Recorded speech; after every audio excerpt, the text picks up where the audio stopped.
Ataques de lobisomem a carro em estrada de terra. Meu nome é Genésio Pereira. Sou motorista de aplicativo aqui em Araguari e nunca pensei que ia ter uma história para contar que desse tanto arrepio. Não é história de pescador, nem causo de boteco. É coisa que aconteceu comigo, dentro do meu carro, numa noite de lua cheia que eu nunca vou esquecer. Era um ataque de pura fera, um terror que me marcou para sempre. Era 14 de julho de 2001, uma sexta-feira. Para ser sincero, eu estava precisando da grana. O Chevette já estava pedindo arrego, a prestação da casa atrasada, e a feira, meu amigo, cada dia mais cara. A vida, naqueles tempos, apertava a gente de um jeito que a gente aceitava qualquer coisa. Comecei a rodar no aplicativo lá pelas 6 da tarde, pegando um aqui, outro ali, corridas curtas, nada demais, só para fazer um extra. Lá para as 10 da noite pintou uma corrida para a Estrada do Fartura. Pensei 2 vezes antes de aceitar. Aquela estrada vicinal, bicho, era famosa por ser esquisita. Ninguém gostava de passar por ali depois que o sol se escondia. Sempre houve relatos de coisas estranhas, de assombrações naquelas bandas, uns causos que os mais velhos contavam na beira do fogão. Mas a necessidade fala mais alto, né? A barriga vazia faz a gente esquecer o medo. Aceitei a corrida mordendo a isca da sorte ou do azar, como se provaria. O passageiro, um tal de José, botou a localização no aplicativo e eu segui as instruções. Ele entrou no carro, um cara meio calado desses que não puxam assunto. Deu boa noite e ficou olhando para a janela o caminho todo. Não me olhou no olho uma vez sequer. A Estrada do Fartura ia ficando mais escura a cada metro. O asfalto sumiu e deu lugar ao chão batido, cheio de buraco e pedra solta. A poeira, fina e avermelhada, subia que nem fumaça e entrava pelas frestas do carro, grudando no vidro, parecendo que estava pintando o Chevette de barro por dentro e por fora. Liguei o farol baixo, mas a luz era engolida pela escuridão e pela nuvem de terra. Cada solavanco do Chevette parecia um aviso, e o barulho da lataria rangendo, velha e cansada, me dava um calafrio na espinha que subia da lombar até a nuca. A noite estava escura que nem breu, sem uma estrela no céu para guiar. Só a lua cheia, grandona e amarela, espiando por cima dos canaviais. Era uma lua imensa, cheia e pesada, que parecia nos observar com olhos amarelados e malignos, derramando uma luz fantasmagórica sobre a terra. O carro ia dando uns solavancos danados, parecia que ia desmontar a qualquer momento, e cada pedrinha que batia na lataria soava como um tambor no meu peito. De vez em quando, a lataria rangia feio, um barulho de metal chorando que dava um calafrio. Comecei a ficar meio cismado, com aquela sensação ruim de que alguma coisa ia acontecer, um pressentimento agourento. Minha avó sempre falava de lendas da região, de lobisomem em noites de lua cheia, de monstros da mitologia que se espreitavam nas sombras, e o pensamento teimava em voltar como uma canção macabra na minha mente. Chegamos na porteira da fazenda lá no fim da estrada. O José pagou a corrida sem nem olhar para minha cara e sumiu na escuridão, engolido pela noite, como se nunca tivesse existido. Dei meia volta e comecei o caminho de volta. A neblina rasteira, que antes era só um véu fino, agora estava mais densa, parecendo que estava engolindo a estrada, transformando a paisagem familiar em algo fantasmagórico e ameaçador. Liguei o farol alto, mas não adiantava muito. A visibilidade era quase zero. Um muro branco à minha frente e o silêncio da noite, quebrado apenas pelo motor do carro e o ranger da lataria, me deixava com os nervos à flor da pele.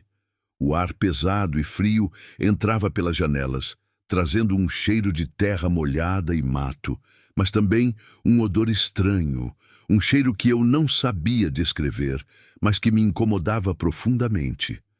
Foi aí que eu ouvi o uivo, um uivo gutural, prolongado, que vinha do meio do mato ralo, ali do lado da estrada. Um som que me deu um arrepio da cabeça aos pés, daqueles que a gente sente a espinha gelar e os pelos dos braços se eriçarem. Parei o carro, meio sem saber o que fazer, com o coração aos pulos. Aquele uivo me lembrou das histórias que minha avó contava, de lobisomem e outras assombrações. Comecei a rezar baixinho, um terço que aprendi com ela, pedindo proteção contra aquela fera que parecia estar à espreita, invisível na escuridão, mas palpável na minha imaginação. O coração batia forte, feito tambor na garganta, e o suor escorria frio pelas minhas costas. Era um terror que eu nunca tinha sentido, um medo primordial. Acelerei de novo, querendo sair dali o mais rápido possível, como se a velocidade pudesse me livrar daquele pesadelo. Passei por um canavial alto que balançava com o vento, fazendo um barulho estranho, como sussurros macabros de vozes desconhecidas. Cheguei numa encruzilhada onde a estrada se dividia em duas, e por um segundo a hesitação me pegou. Sem saber qual caminho seguir, com a mente em branco de pavor. Mas logo me decidi e segui em frente, sentindo que cada metro percorrido era uma vitória contra o medo que me dominava. Eu só queria escapar dos ataques daquela noite fatídica. Eu rezava para que não fosse um ataque de lobisomem real, mas a cada batida do meu coração a certeza aumentava. De repente, no meio da escuridão, eu vi uma sombra alongada, vinda do mato ralo à beira da estrada, invadindo o luar da lua cheia. Uma coisa grande, escura, que se movia rápido, demais, com uma agilidade sobrenatural. Antes que eu pudesse entender o que estava acontecendo, o bicho pulou na frente do carro. Não era um cachorro, não era bicho do mato. Era algo que eu não tinha explicação, uma aberração, uma aparição do inferno. Meus olhos se arregalaram paralisados pelo choque. Dei uma freada brusca, cantando pneu, e quase perdi o controle do Chevette, que derrapou na terra solta. A criatura era enorme, com pelos escuros, quase pretos, e os olhos vermelhos brilhando no escuro, como duas brasas infernais. Era algo entre um homem e um bicho, com a postura bípede de um e a ferocidade selvagem do outro. Uma aberração que me fez gelar o sangue nas veias, paralisando-me de medo. Um urro animalesco cortou o silêncio da noite, um rugido que parecia vir das profundezas da terra, mais assustador do que qualquer coisa que eu já tinha ouvido. Aquela fera lobisomem negro estava bem ali, na minha frente, me encarando. Aquele monstro se jogou em cima do carro. Deu um tranco, violento, que balançou o Chevette todo como se fosse um brinquedo. Arranhou a lataria com garras afiadas e poderosas, fazendo um barulho horrível de metal retorcendo e se rasgando, um som que rasgou a noite. Tentou quebrar o para-brisa, batendo com as mãos ou garras, com uma força descomunal inumana. O vidro trincou, e o som me fez pular no banco, meu corpo todo em choque. No retrovisor, vi a imagem daquela coisa deformada, com os olhos vermelhos fixos em mim. Um lobisomem furioso que queria me alcançar, me arrancar de dentro daquele refúgio de metal. Parecia que ele queria me atacar, me despedaçar. Eu estava sendo flagrado por uma criatura de pesadelo e não havia como negar.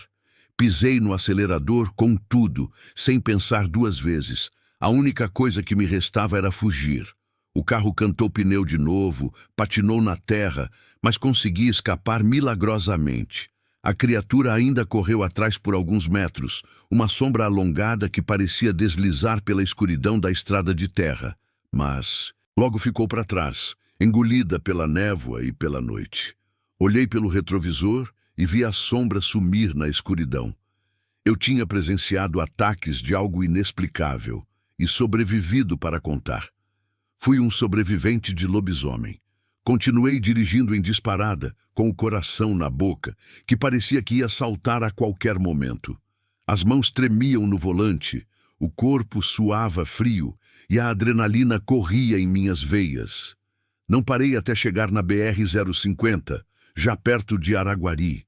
Parei num posto de gasolina, todo tremendo, e liguei para a polícia.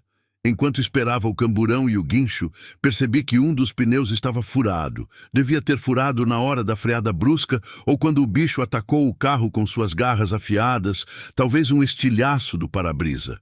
Os policiais chegaram e me levaram para a delegacia. Lá prestei depoimento para o delegado, um senhor calvo e com cara de poucos amigos. Contei tudo o que tinha acontecido, desde a corrida até o ataque do bicho. Ele ouviu tudo com atenção, mas dava para ver que não acreditava muito na minha história, classificando-a como um mero causo de estrada, ou efeito do meu cansaço. Mas eu sabia que não era. Aquilo não era história, eram relatos de ataques de lobisomem reais. No dia seguinte, fui buscar o chevette no pátio da delegacia. A lataria estava toda arranhada, com as marcas profundas das garras, o para-brisa trincado e o pneu furado. Parecia que um trator tinha passado por cima do carro, ou algo muito pior, algo com uma força descomunal. Troquei o pneu furado com um macaco hidráulico, coloquei o estepe e levei o carro para a funilaria. O prejuízo foi grande, mas pelo menos eu estava vivo. Voltei para casa e tentei dormir, mas não consegui. As imagens daquela criatura não saíam da minha cabeça. Os olhos vermelhos, o urro animalesco, as garras afiadas, tudo isso me assombrava. Eu sabia que a lenda do lobisomem era mais do que uma história. O lobisomem existe. No dia seguinte fui na casa da Dona Maria Benedita, uma benzedeira que mora aqui, perto. Ela me benzeu, rezou 1/3 e me deu umas ervas para fazer um banho. Disse que eu tinha cruzado com um rabicho do cão, alguma coisa muito ruim que estava solta por aí. Ela falava das lendas de lobisomem pelo mundo e de proteção contra ataques de lobisomens, me ensinando a me proteger. Depois disso, nunca mais peguei corrida para a Estrada do Fartura. Aliás, parei de rodar de aplicativo à noite.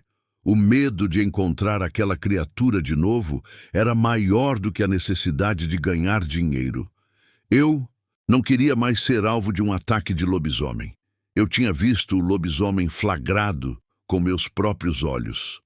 O delegado Ferreira, um homem sério e cético, registrou o boletim de ocorrência, mas não deu muita importância para o caso. Para ele, era só mais um caso de estrada, coisa de gente do interior que acredita em lobisomem. Mas eu sei o que vi, e sei que aquela estrada esconde alguma coisa muito sinistra. Uma coisa que, se depender de mim, eu nunca mais quero encontrar. E o lobisomem Brasil tinha se revelado a mim. Uns dias depois, fiquei sabendo que uns vaqueiros tinham encontrado umas pegadas estranhas perto de um curral, lá para as bandas da Estrada do Fartura. Pegadas grandes com garras, afundadas no barro fresco. Dizem que o gado estava todo assustado e que um bezerro sumiu misteriosamente. Mas isso já é outra história. E os relatos de lobisomem continuavam a se espalhar. Se você chegou até aqui e sentiu o frio na espinha, não deixe de se inscrever, curtir e compartilhar o canal Sombras do Terror, para mais relatos que desafiam a realidade. Mas a Zilda, lá na roça em Uberlândia, ia descobrir que o bicho que roubava galinha era só a ponta do iceberg. Eu sou Zilda dos Santos, criadora de gado aqui nos arredores de Uberlândia. Nunca pensei que ia ter que contar uma história dessas, coisa que a gente só vê em filme de terror ou ouve nos causos do povo mais antigo. Mas aconteceu, bem na minha fazenda, a Santa Fé. E mudou tudo por aqui, te garanto. Foi um verdadeiro ataque de lobisomem, um terror que abalou a tranquilidade da nossa fazenda. Era início de outubro de 2001, um ano que parecia que ia ser bom, depois de tanta seca. As pastagens estavam verdinhas, o gado gordo e os bezerros nascendo fortes. Mas o sossego durou pouco. Já vinha um zum, zum, zum nos botecos da beira da BR-050. Umas histórias de bicho atacando o carro na estrada de terra que liga a rodovia aqui na zona rural. A gente ria, né? Falava que era história de pescador, coisa de quem bebe demais. Mas o coração ficava apertado, confesso. Lobisomem, diziam. Bobagem, a gente pensava, mas a cada conto o medo se instalava um pouco mais. A verdade é que a gente cresceu ouvindo essas histórias. Minha avó contava cada uma de arrepiar os cabelos. Falava que lobisomem atacava em noite de lua cheia, que tinha que rezar forte, botar sal grosso na porta, essas coisas. A gente ria, mas no fundo, quem nunca sentiu um arrepio na espinha ouvindo um causo desses? São lendas de lobisomem que permeiam nossa cultura, que vem dos tempos dos nossos avós e se enraizam fundo na alma do povo. As lendas de lobisomem pelo mundo pareciam se materializar bem aqui, no nosso quintal. O primeiro sinal de que a coisa era séria foi a morte do cachorro do Sr. Antenor, nosso vizinho. Um vira-lata grandão, forte, que cuidava da casa dele como ninguém, um verdadeiro guardião. Encontraram o bicho estraçalhado no terreiro, de manhãzinha, uma cena horrível que nem parecia obra de animal. Ninguém entendeu nada. Não tinha marca de tiro, não tinha sinal de briga com outro cachorro, só um estrago, um horror. O povo começou a cochichar. Foi o bicho. Foi o lobisomem que atacou o cachorro. Os relatos de ataques estavam começando perto de nós, e a incredulidade começava a dar lugar ao pavor. E então chegou a minha vez de vivenciar o terror. Naquela noite, a lua estava cheia que nem um queijo. Redonda, brilhante, iluminando tudo, mas com uma luz fria e misteriosa. Eu tinha terminado a novena de Nossa Senhora Aparecida, rezando para chover para afastar as pragas da roça. Já estava deitada, quase pegando no sono, quando comecei a ouvir um alvoroço no curral. Bezerro berrando desesperado, vaca mugindo alto, um pandemônio de sons assustadores. O som do uivo distante e os mugidos dos animais criavam um terror que eu nunca tinha presenciado. Um ruído que me fez saltar da cama com o coração disparado. Na hora, pensei que era ladrão de gado. Infelizmente, é coisa comum por aqui. E a gente vive com medo, sempre de olho. Eu vivo. Peguei a espingarda calibre 20 do meu marido, Deus o tenha, uma relíquia, mas que ainda dava para o gasto. Saí de casa devagarzinho, com o candeeiro na mão, tremendo que nem vara verde, cada passo um desafio. O terreiro estava um breu, só a luz da lua furando a escuridão, desenhando sombras compridas e fantasmagóricas. O silêncio da noite, antes acolhedor, agora parecia cúmplice de algo sinistro. Conforme fui chegando perto do curral, senti um cheiro horrível, forte, rançoso. Nunca tinha sentido nada igual. Um cheiro de carne podre misturado com, sei lá, alguma coisa ruim, fedida. Um cheiro animalesco, selvagem, que me revirou o estômago. A porteira do curral estava arrombada, umas tábuas quebradas, estilhaçadas, como se tivessem sido arrancadas com força bruta. Aí eu vi 3 novilhas no chão, mortas. Não vou mentir, a cena era de dar pesadelo. As bichinhas estiradas, com mordidas fundas no pescoço e na barriga. Um estrago feio, de dar dó, que me fez prender a respiração e quase desmaiar. As outras vacas estavam amontoadas num canto, tremendo de medo, os olhos arregalados de puro pavor. Pareciam que tinham visto o capeta em pessoa. Era a obra de uma fera, um ataque furioso de uma criatura monstruosa. Na hora, o medo me cegou. Disparei 2 tiros para cima, sem pensar 2 vezes, só o instinto de sobrevivência me guiando. Só queria espantar o que quer que tivesse feito aquilo. Gritei por socorro, mas a fazenda é isolada, longe dos vizinhos. Sabia que ia demorar para alguém chegar. Minha voz ecoou no silêncio sepulcral da madrugada, sem resposta, sem eco, apenas o meu próprio desespero.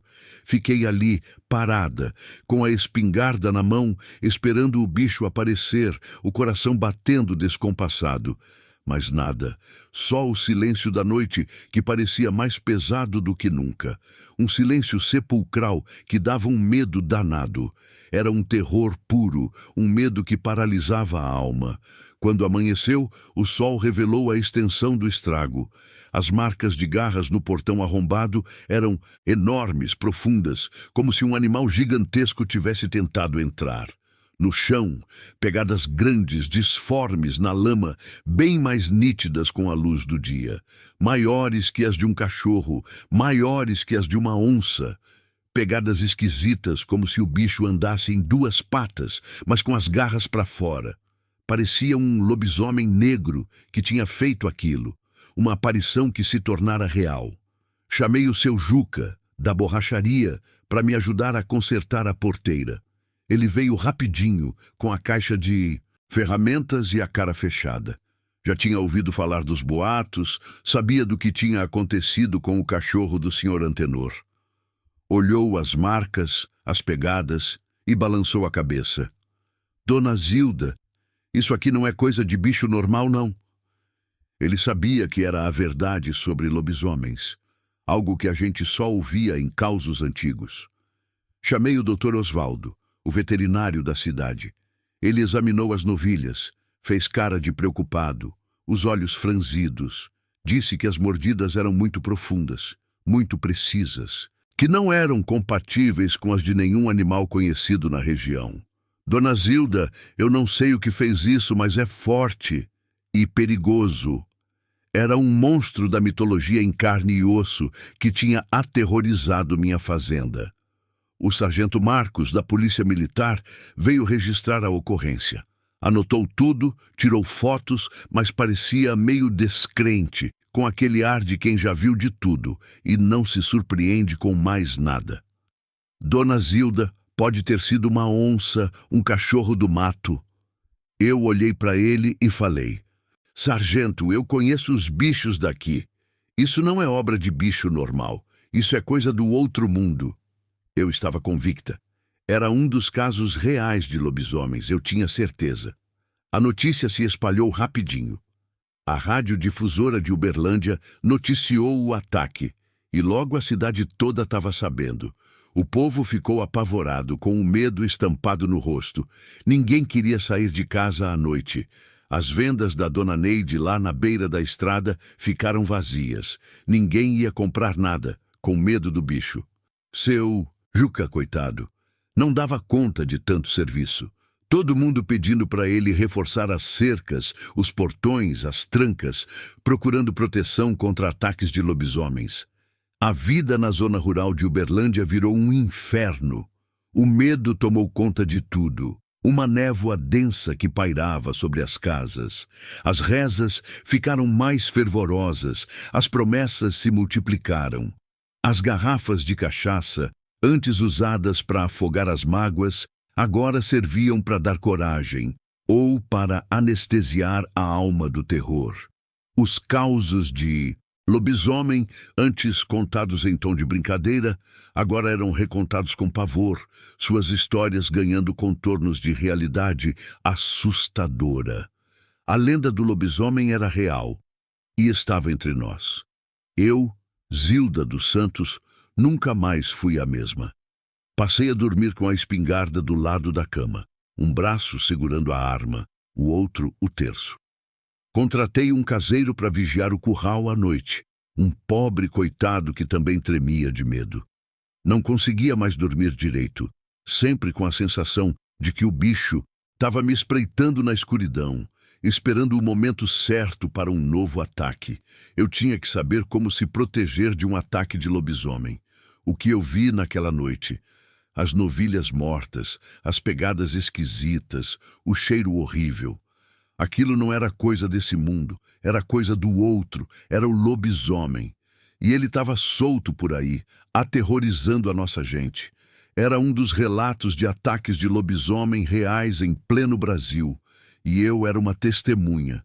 Meu medo de lobisomem se tornou uma realidade.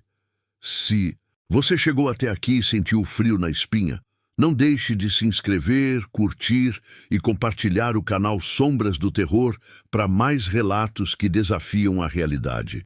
Mas o que Zilda viu era só o começo, porque o delegado Ferreira ia descobrir que, ali para as bandas de Araguari, o bicho estava solto e a verdade era mais cabulosa que reza de benzedeira.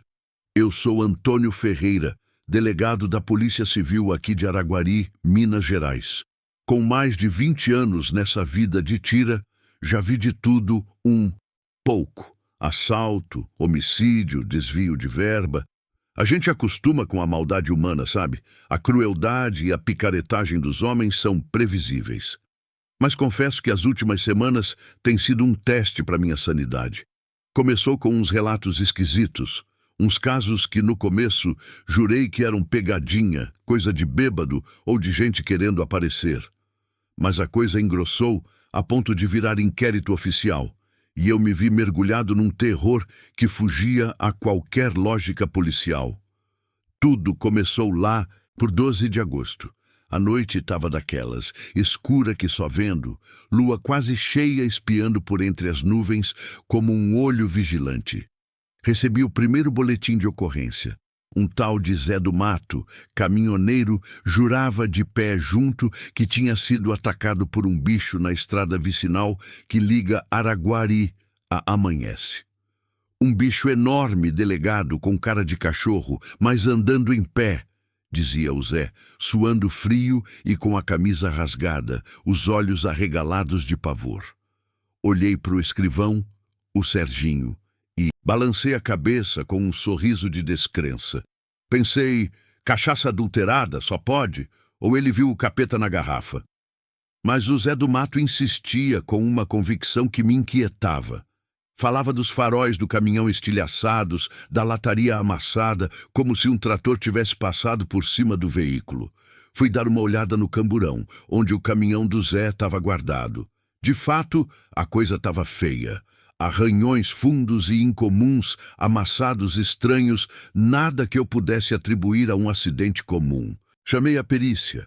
O perito, um sujeito metódico chamado Evandro, olhou tudo com lupa, tirou fotos, coletou amostras de pelos e de terra.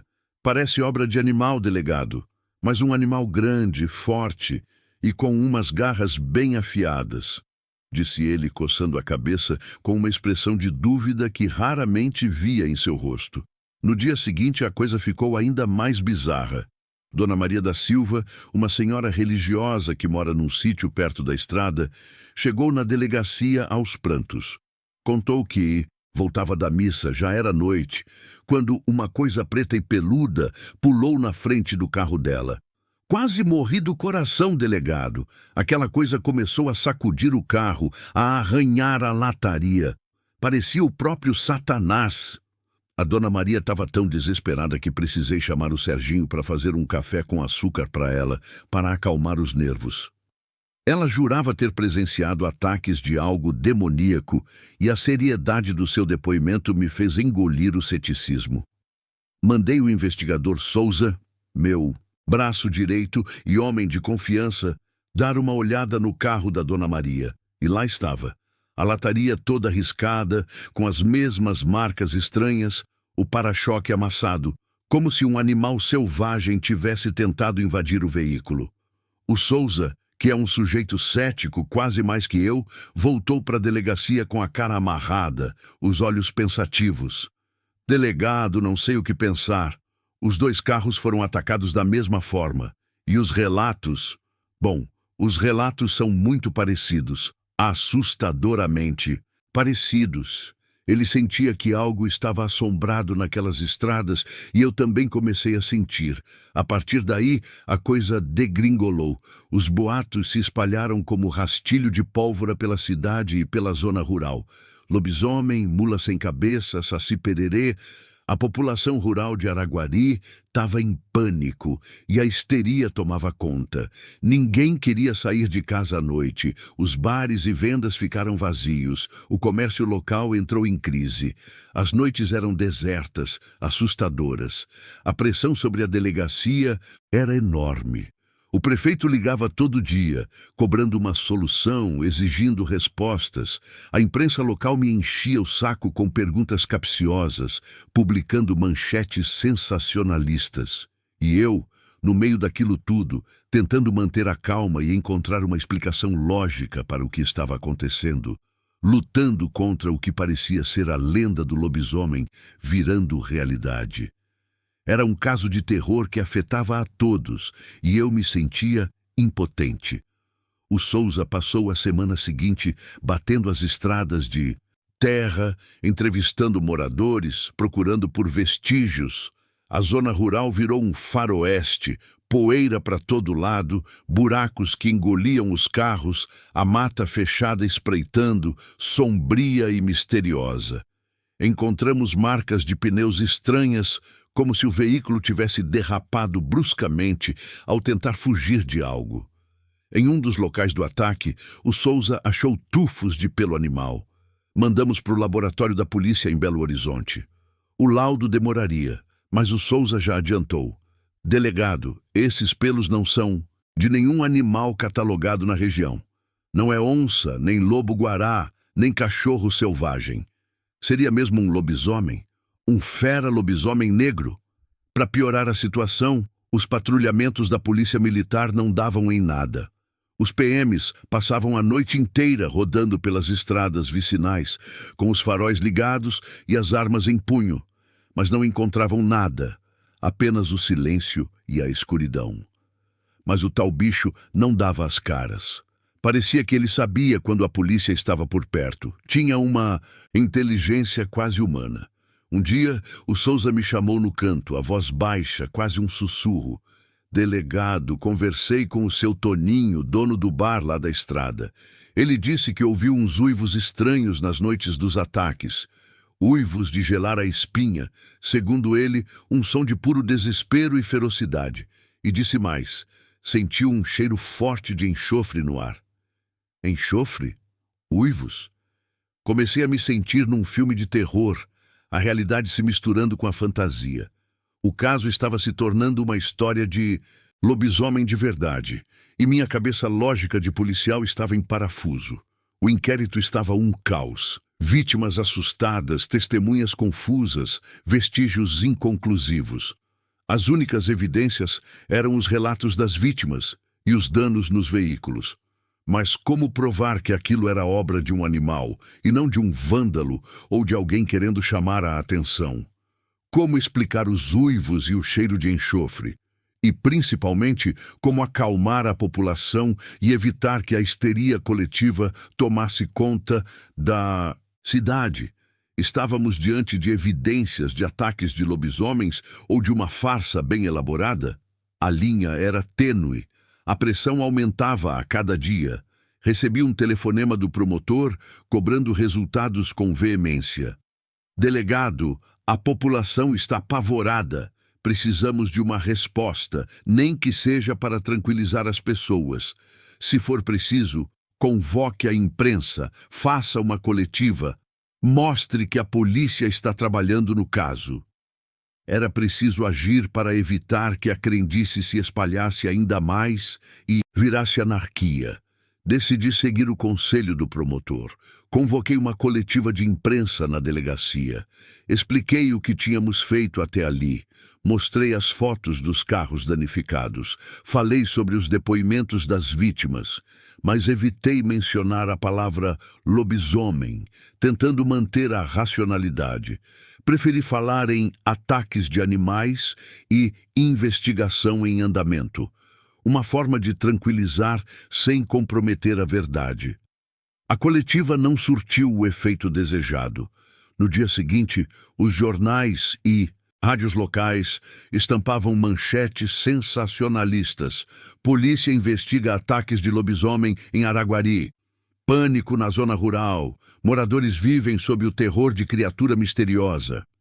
A situação só piorou, e a lenda do lobisomem se solidificava na mente das pessoas, ganhando mais força do que qualquer explicação lógica. As noites seguintes foram de pesadelo. Os moradores trancados em suas casas, com medo de sair, barricando portas e janelas. As estradas vicinais desertas, com apenas os carros da polícia patrulhando, seus faróis rasgando a escuridão sem encontrar respostas. A cidade inteira vivendo sob o signo do medo, sob o domínio do desconhecido, o medo do que estava à solta, da fera que agia na escuridão, era palpável. Eu, Antônio Ferreira, delegado da Polícia Civil, me sentia impotente, engolido pela situação, preso numa teia de boatos, lendas e superstições. Sem saber o que fazer, a quem recorrer, minha experiência de anos na polícia não me servia para nada. A única certeza que eu tinha era que a verdade, seja qual fosse, estava escondida em algum lugar daquelas estradas de terra batida, daquela mata fechada, daquela noite escura e misteriosa. E eu, como delegado, tinha a obrigação de encontrá-la, mesmo que ela me levasse a lugares que eu jamais imaginei. Para os moradores era claro: lobisomem existe. Os dias foram passando e a investigação continuava patinando, girando em falso. Os pelos encontrados nos carros foram encaminhados para um laboratório especializado em Belo Horizonte, mas o resultado demoraria semanas para sair. Os patrulhamentos noturnos não renderam nada além de noites em claro e picadas de mosquito, e o cansaço começava a pesar nos ombros dos meus homens. A comunidade rural, antes receptiva, começou a se fechar, desconfiada da polícia e dos forasteiros, sentindo-se abandonada à própria sorte. Eles tinham suas próprias histórias e relatos de lobisomem para contar, suas próprias crenças. Decidi mudar de tática. Em vez de focar nos fatos, puramente resolvi investigar as lendas. Comecei a conversar com os moradores mais antigos da região, aqueles que conheciam as histórias e os causos do lugar como a palma da mão, que sabiam dos segredos da terra. Foi assim que ouvi falar de Dona Maria Benedita, uma benzedeira que morava numa casinha simples no meio do mato, na beira da Serra do Pitoco. Diziam que ela tinha o dom de curar doenças com ervas e rezas e que conhecia os segredos da natureza como ninguém, tendo uma forte conexão com a espiritualidade. Alguns a viam como uma santa, outros como uma bruxa, mas todos concordavam que ela era uma figura poderosa e respeitada na comunidade, uma ponte entre o mundo dos homens e o mundo invisível. Resolvi ir até a casa de Dona Benedita. Cheguei lá no fim da tarde, quando o sol já se escondia atrás das montanhas, pintando o céu de laranja e roxo. A casinha era pequena e escura, com um terreiro de terra batida e um jardim cheio de ervas e flores, cheiro de arruda e alecrim no ar. Dona Benedita me recebeu com um sorriso calmo e um olhar penetrante, que parecia ler minha alma. Parecia que ela já sabia o que eu queria, antes mesmo de eu abrir a boca. "Delegado, o que te traz à minha humilde morada?" perguntou ela com uma voz suave e um sotaque carregado do interior, com a sabedoria dos anos em cada sílaba. Expliquei a situação, falei dos ataques, dos boatos, do medo que tomava conta da região, da histeria. Dona Benedita ouviu tudo em silêncio, sem me interromper, seus olhos fixos em mim. Quando terminei, ela suspirou e disse: "Delegado, o mundo é cheio de mistérios que a gente não entende. Tem coisas que a ciência não explica, coisas que só a fé pode alcançar. O que está acontecendo por aqui é um sinal dos tempos, um aviso de que a maldade está solta no mundo. Uma escuridão que se manifesta." Ela fez uma pausa, os olhos fixos na distância. O lobisomem mito é mais que um mito para aqueles que o veem. Perguntei se ela sabia alguma coisa sobre o tal bicho. Dona Benedita balançou a cabeça lentamente. "Eu não sei o que é, delegado, mas sei que é algo ruim, algo que não pertence a este mundo. Algo que se alimenta do medo e da escuridão, que se fortalece com a descrença. É a aparição de uma entidade maligna." Ela mencionou o lobisomem folclore e as antigas lendas de lobisomem, como se falasse de velhos conhecidos. Saí da casa de Dona Benedita com mais perguntas do que respostas. Mas uma coisa era certa. A investigação tinha tomado um rumo diferente. Deixei de lado a lógica e a razão e comecei a me deixar levar pela intuição e pela fé, algo que eu, um homem da lei, jamais pensei que faria. Afinal, em casos como esse, às vezes é preciso acreditar no que não se vê para encontrar a verdade. A situação em Araguari era tensa, beirando o caos. Os moradores, apavorados, começaram a se armar e a fazer justiça com as próprias mãos, virando vigias noturnos, patrulhando as estradas com foices e garruchas. A polícia, sobrecarregada, não conseguia controlar a situação e eu, delegado Ferreira, me sentia cada vez mais perdido e frustrado. A verdade, como sempre, parecia estar mais distante do que nunca. O medo de lobisomem estava transformando a comunidade, tirando a humanidade das pessoas. O ataque de lobisomem não era apenas físico, mas espiritual. Se você chegou até aqui e sentiu o frio na espinha, não deixe de se inscrever, curtir e compartilhar o canal Sombras do Terror para mais relatos que desafiam a realidade. Mas, antes de botar um ponto final na saga do delegado, segura essa. O povo lá da Serra do Pitoco dizia que só a reza braba de Dona Benedita para dar jeito no que uivava noite adentro. Eu sou Maria Benedita, curandeira e benzedeira aqui de Córrego Fundo, e nunca pensei que ia ver o dia em que a fé viraria tanto medo, tanta cegueira. Desde menina, aprendi com minha avó as rezas, os chás, as garrafadas para curar maleita e espantar o mal-olhado. A gente vivia sossegado, cada um cuidando da sua roça, da sua criação, com a simplicidade da vida no campo. Mas de uns tempos para cá, o medo tomou conta do povoado, se espalhando como uma doença contagiosa, um terror silencioso que se instalou, roubando a paz das nossas noites. Tudo começou com uns ataques na estrada, uns carros aparecendo riscados, amassados, como se um bicho tivesse tentado invadir com uma fúria desmedida. O povo, que já é de dar trela para qualquer história, logo botou a culpa no lobisomem. Diziam que era castigo, que alguém tinha feito pacto com o tinhoso, que a maldição tinha caído sobre Córrego Fundo. E, como sempre, sobrou para mim a mulher que falava com as ervas e com os santos. Afinal, eu lidava com a espiritualidade, com o invisível, e isso para alguns era motivo de desconfiança e temor. Minha casa, antes cheia de gente buscando alívio para as dores do corpo e da alma, começou a ficar vazia, suas portas se fechando à medida que o medo crescia.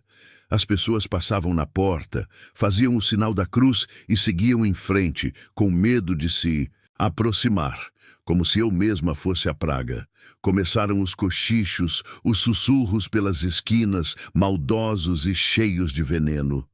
Falavam que eu fazia mandinga, que tinha pacto com o bicho, que os uivos que a gente ouvia na serra vinham das minhas rezas, que eu controlava o mal. O pavor deles se transformava em acusações infundadas, e eu me tornei o bode expiatório daquela comunidade aterrorizada. A verdade é que eu sempre fui a única que se atreveu a subir na Serra do Pitoco, a ir até a gruta onde rezo meus terços e ladainhas, um lugar sagrado para mim. Lá, no meio do mato fechado, sob a luz da lua e das estrelas, acendo minhas lamparinas e peço proteção para nossa gente, para os moradores da vila. Nunca fiz mal a ninguém, só quis ajudar com minhas ervas e minhas garrafadas.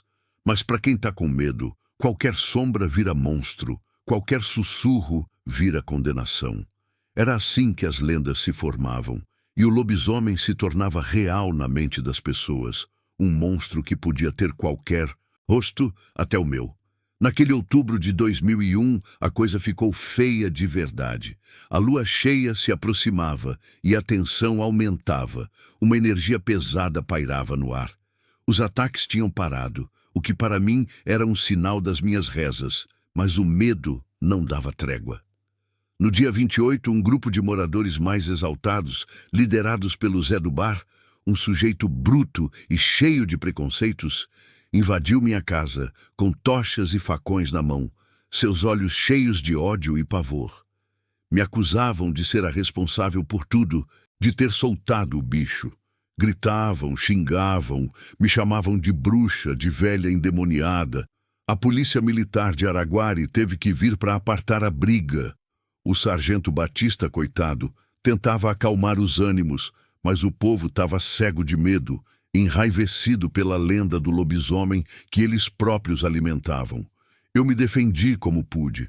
Falei que nunca fiz mal a ninguém, que minhas rezas eram para o bem, que eu oferecia proteção contra ataques de lobisomens e outras desgraças, que o meu objetivo era o bem. Mas não adiantou. O Zé do Bar, com os olhos vermelhos de raiva, gritava que eu ia pagar por tudo, que eu ia ser a próxima a assumir. A sorte é que os policiais conseguiram controlar a situação e dispersar a multidão. Mas o estrago já estava feito. A semente da discórdia e do ódio havia sido plantada. No dia 31, noite de lua cheia, o pior aconteceu. Seu Toninho da Venda, um homem bom e trabalhador, que sempre me respeitou, foi encontrado morto perto da estrada, com o corpo todo mordido e, dilacerado, uma cena de horror indescritível. A culpa, claro, caiu sobre mim como uma sentença de morte. A notícia se espalhou como rastilho de pólvora, e a histeria coletiva atingiu o seu ápice. O povo, já desesperado, se juntou de novo e veio para cima da minha casa, agora com a intenção de fazer algo mais do que me intimidar. Os relatos de mortes por uma fera misteriosa só aumentavam o ódio e a sede por um culpado. Dessa vez, a polícia não chegou a tempo, engolida pela distância e pela raiva da multidão. Arrombaram a porta, me pegaram pelos braços e me arrastaram para fora, sem me dar chance de falar ou implorar. Eu gritava, pedia socorro, mas ninguém me ouvia, ninguém parecia ter pena. Me levaram para a Serra do Pitoco, até a gruta onde eu rezava, meu santuário.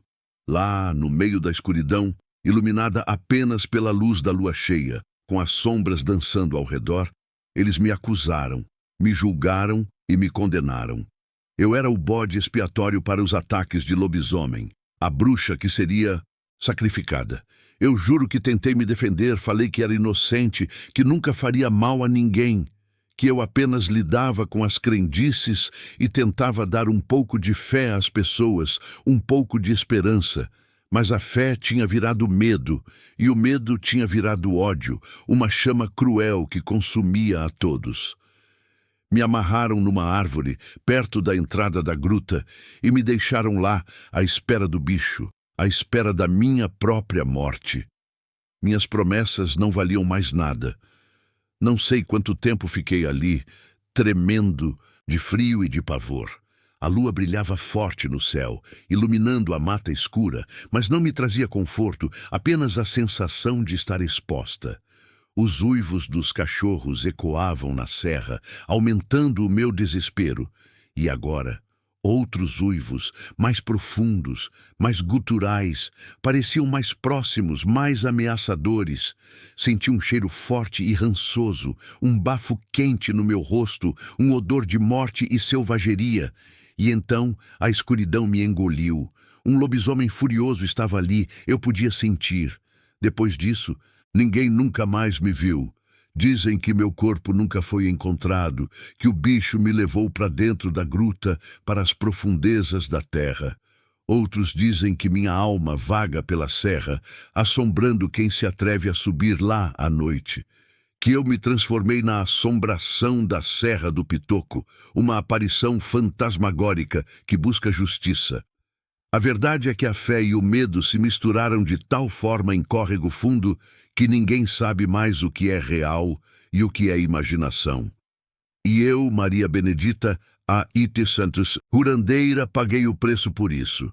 Acredito que no fim, o que matou seu Toninho e me condenou não foi um lobisomem, mas a ignorância e o pavor daquelas pessoas.